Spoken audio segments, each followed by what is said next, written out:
যারা খুব ছিমছাম এবং মাঝে মধ্যে বেশ শুকনো শুকনো খেতেও পছন্দ করেন, দেখুন তো আজকের থালাটা আপনাদের পছন্দ হয় কি না। আজকের পদগুলো আমার নিজের ভীষণ পছন্দের, আর থালাটাও আমার নিজের জন্যই সাজাচ্ছি। গরম ভাতে প্রথম পাতে খাওয়ার জন্য পাট শাক রাখছি। এটা আমি মুসুরির ডাল দিয়ে রান্না করেছি।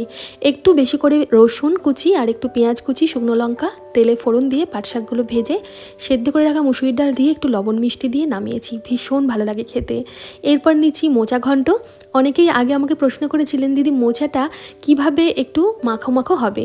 আমি মোচা রান্না করার সময় মাঝে মধ্যেই 1 চামচ মতন গোবিন্দভোগ চাল ভিজিয়ে রাখি। সেই চালটা বেটে দিয়ে মাখো মাখো করে মোচাটা নামাই। এছাড়া জিরে আদা বাটা, ঘি, গরম মশলা তো আছেই। মোচা ঘন্ট রাখলাম।